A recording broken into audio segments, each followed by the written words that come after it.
जय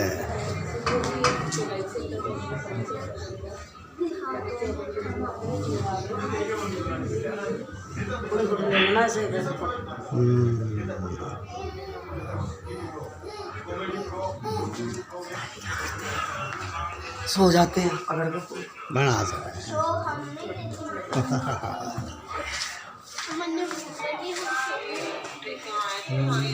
चलो ये खत्म हो गया तो हमारे पास में पॉकेट में रखो। जय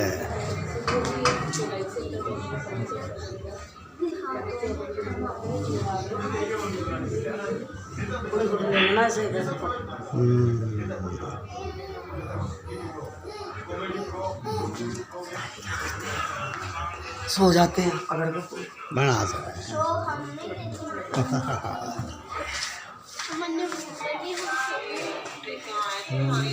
चलो ये खत्म हो गया तो हमारे पास में पॉकेट में रखो।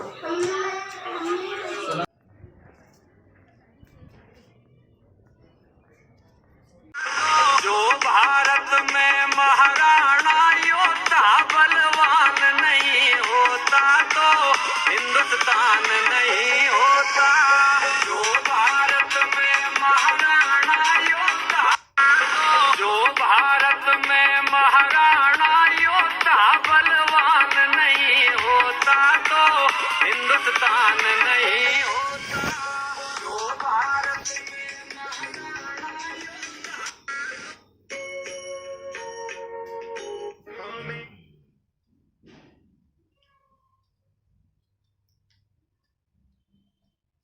और अभी बहुत सारे भजन मुझे सुनने हैं, तो मैं ये जो महाराणा प्रताप का जो सॉन्ग है आपके सामने प्रस्तुत करना चाहती हूँ, क्योंकि ऐसा तो मैंने गुजरात में गाया है। मैं प्रातः स्मरणीय महाराणा प्रताप बोल रहा हूँ। वही प्रताप जिसके दादा महाराणा सांगा थे, जिन्होंने खानवा का युद्ध लड़ा था। मैं वही प्रताप हूँ जिसके पिता राणा उदय सिंह को बचाने के लिए माँ पन्ना ने अपने बेटे का बलिदान दे दिया था। मैं उसी माँ मीरा का भतीजा हूँ जिसकी तुलना द्वापर की राधा से की जाती है, जिसने कृष्ण भक्ति का ऐसा रस भरा जिसे चित्तौड़ धन्य हो गया। मैं वही महाराणा प्रताप हूँ जिसके चेतक और राम प्रसाद जैसे स्वामी भक्त का साथ मिला। मैं वही महाराणा प्रताप हूँ जिसने अपने राष्ट्र की रक्षा के लिए जंगल जंगल भटका, लेकिन कभी किसी की अधीनता स्वीकार नहीं की। मैं वही प्रताप हूँ जो युद्ध भूमि में अपने बदन पर 72 किलो का कवच और हाथ में 81 किलो का भाला लेकर चलता था। मेरी 2 तलवारों का वजन 208 किलो था। मेरी लंबाई 7 फीट और वजन 110 किलोग्राम था। मेरा जन्म 9 मई 1540 को कुंभलगढ़ में हुआ था। मेरी माँ का नाम जयवंता बाई और पिता का नाम राणा उदय सिंह था। मेरे 23 छोटे भाई और 2 बहनें थी। मेरा जन्म हुआ तब दिल्ली पर मुगलों का शासन हुआ करता था और मुगल शासक अकबर ने चित्तौड़ को चारों तरफ से घेर लिया था। तो मेरे पिता उदय सिंह ने अकबर से लड़ने की बजाय चित्तौड़ को परिवार सहित छोड़कर उदयपुर आराम चुना था और चित्तौड़ का कार्यभार मेड़ता के राजा जयमल और आमेट के पत्ता के हाथ में दे दिया था, जिसका मैंने विरोध किया, लेकिन उसका कोई फायदा नहीं हुआ। अकबर ने मेड़ता पर अपना आधिपत्य 1562 में ही जमा लिया और साथ ही अकबर चित्तौड़ पर भी आक्रमण करने आ पहुंचा। जब अकबर को पता चला कि किले में राणा उदय सिंह नहीं है, तो उसने एक जयमल को एक संदेश भिजवाया कि आपको मेड़ता का राज वापस कर दिया जाएगा, आप चित्तौड़ को हमें देकर अपने राज्य में वापस चले जाओ। लेकिन जयमल ने अपनी वापसी में बहुत करारा जवाब दिया कि है गढ़ मारो मैं हूं धनी, असुर फिरे किम आण, कुच्चा जूत्री कूटरी दीदी मने दीवान। यानी कि ये गढ़ मेरा है और एकलिंगजिंग के दीवान मेवाड़ के राजा किले की चाबी मुझे देकर गए हैं, इसलिए जब तक मैं जिंदा हूं किले को कोई दुश्मन अंदर नहीं आ सकता। इसके बाद अकबर ने उनको थोड़ा और लालच दिया कि मेड़ता के साथ आपको नागौर भी देने के लिए तैयार हूं, आप चित्तौड़ छोड़कर चले जाओ। पर इस पर जयमल ने जवाब दिया कि भूख न मिटे मेड़ तो और न मिटे नागौर, रजवट भूख अनोखड़ी मरिया मिटे चित्तौड़। यानी कि न मेरी भूख मेड़ता से मिटनी है और न ही नागौर से मिटे एक राजपूत की वीरता की भूख है, वो मेरे मरने के बाद ही मिटेगी। इसके बाद अकबर के पास कोई विकल्प नहीं बचा और लगातार अपनी तोपों से चित्तौड़ पर आक्रमण करने लगा। और वो दिन में चित्तौड़ की दीवार तोड़ता, लेकिन रात में जयमल उस दीवार को वापस चुनवा देते। एक रात को जब जयमल वापस दीवार को चुनवा रहे थे, तब अकबर ने देख लिया। और अपनी संग्राम नामक बंदूक से जयमल को गोली मार दी, जिससे जयमल घायल हो गए। और उसके बाद अकबर चित्तौड़ पर आक्रमण कर देता है, जिसके बाद जयमल के पास केसरिया और जौहर करने के अलावा कुछ बचता नहीं है, क्योंकि किले में खान पान के लिए कुछ बचा नहीं था और बाहर अकबर डेरा डालकर बैठा था। उस समय फूल कुंवर के नेतृत्व में जौहर किया गया कि पत्ता चुंडावत की पत्नी थी और जयमल की बहन थी। इसके साथ ही पत्ता की मां ने भी जौहर किया। तो 23 फरवरी 1568 की रात की एक ज्वाला किले से उठती हुई 13,000 रानियों ने अपने छोटे छोटे बच्चों के साथ जौहर किया। इन आग की लपटों को देखकर अकबर के सिपह सलार समझ गए जौहर की आग है और राजपूत केसरिया करने के लिए तैयार है। अब पुरुष सर पर केसरिया पगड़ी बांध कर लड़ने को तैयार हो गए। जयमल रोने लग गए कि मैं कितना बदनसीब हूँ, घायल अवस्था में होने की वजह से मैं लड़ाई में भाग नहीं ले सकता। लेकिन उनकी इस व्यथा को देखकर एक सैनिक आगे आया, जिसका नाम था कल्लाजी राठौड़। उन्होंने कहा कि आप मेरे कंधे पर बैठकर युद्ध लड़ें। इस तरह जयमल भी युद्ध के मैदान में उतरे और कल्लाजी के कंधे पर बैठकर युद्ध लड़े। इसी वजह से कल्लाजी राठौड़ को 4 हाथों का देवता कहा जाता है। जयमल और पत्ता इस युद्ध में काफी बहादुरी से लड़े और वीरगति को प्राप्त हुए। उस दिन मेवाड़ के वीरों ने ऐसी वीरता दिखाई कि महज 8,000 सैनिकों द्वारा 48,000 मुगल सेना को काट दिया गया। अकबर ने किले पर कब्जा तो कर लिया, लेकिन सिवाय राख के उसके हाथ कुछ न लगा। और इस युद्ध के बाद अकबर को किले में कुछ नहीं मिला, तो उसने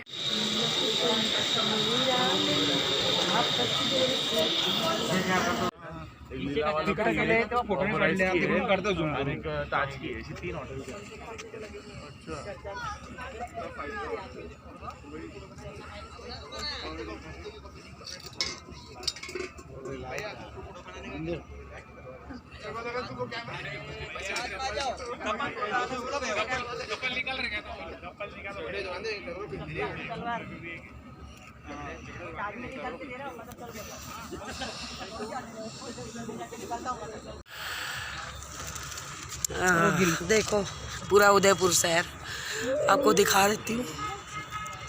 गिर गई, हर बार गिर रही है। पहले बड़े बूढ़े कहते थे दवाई गिर गई ठीक हो जाएंगे। ये देख,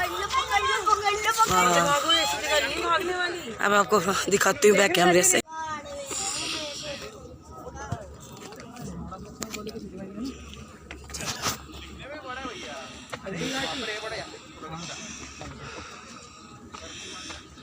फोटो बनाए बच्चे का, आपका वापसी में आओगे फोटो रेडी मिल जाता है।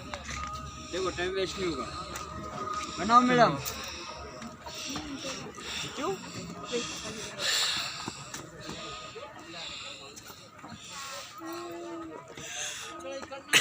सारी फोटो ले ले एक साथ, तो सबकी, या तुम दोनों की एक लेते पहले? एक साथ तुम दोनों की लेते पहले। चलो हंस लो थोड़े से।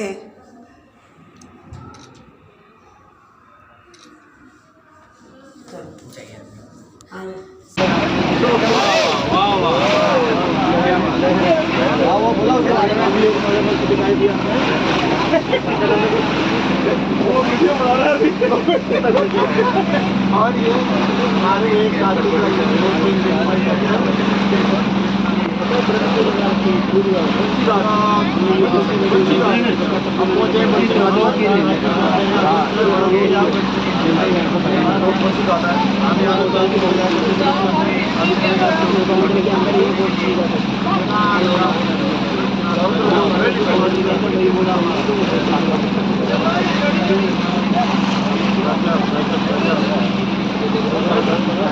क्योंकि अब आप अनुमान लगा सकते हैं कितना बड़ा, कितना सुंदर है ये पैलेस।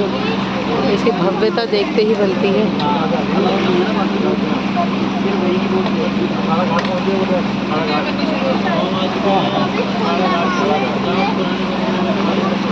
कि अंदर होटल भी है, इसके अंदर रेस्टोरेंट वगैरह भी है, तो फॉरनर्स आपको देखने को मिल जाएंगे। और ये जो आप सामने घाट देख रहे हैं, इसका नाम है पार्वती घाट। बहुत सारे घाट हैं इस महल के साथ साथ ही, ठीक है ना। आगे जो आप देख रहे हैं, जो भी स्क्रीन पर आपको नजर आ रहा है, जहाँ पे बोट है, वो है आपका रथ घाट। तो क्या लाइन से ही घाट है। अब आपको ये पैलेस नजर आ रहा है।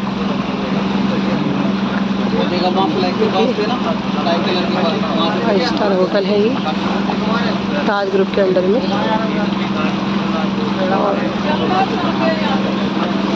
भी बहुत सुंदर है जगह है, ना बैठ सकते हैं, आ सकते हैं, देख सकते हैं।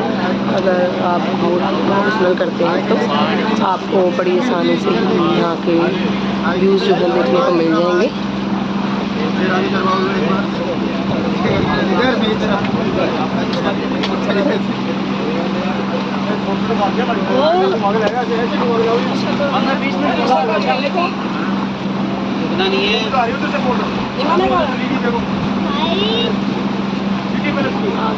आगे जो आपको दिख रहा है दिखा रही हूँ, ये भी होटल है। बहुत ही फेमस 5 स्टार होटल्स जो है बहुत ही किनारे के आने यहाँ पे मौजूद है।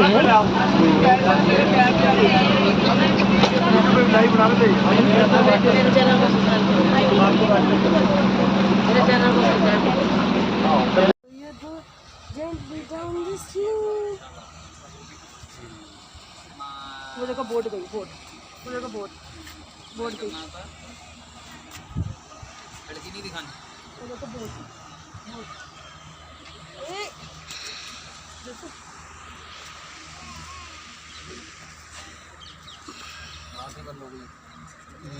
और कितना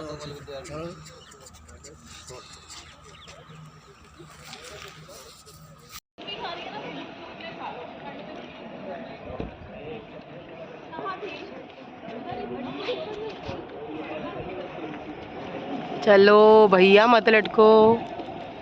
चलो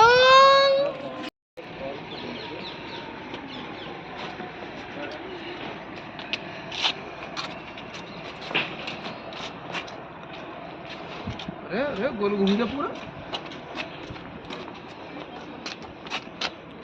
ओए इधर आ, अभिमानियों इधर आ जा, हमारी फोटो खींचो।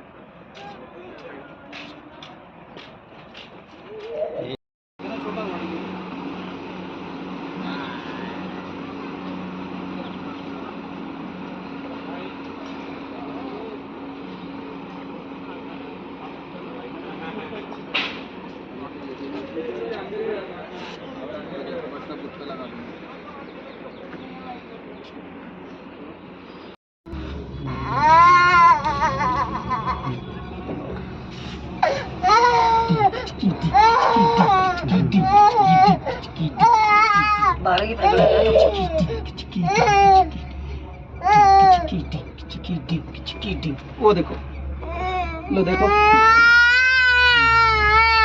देखना नहीं है।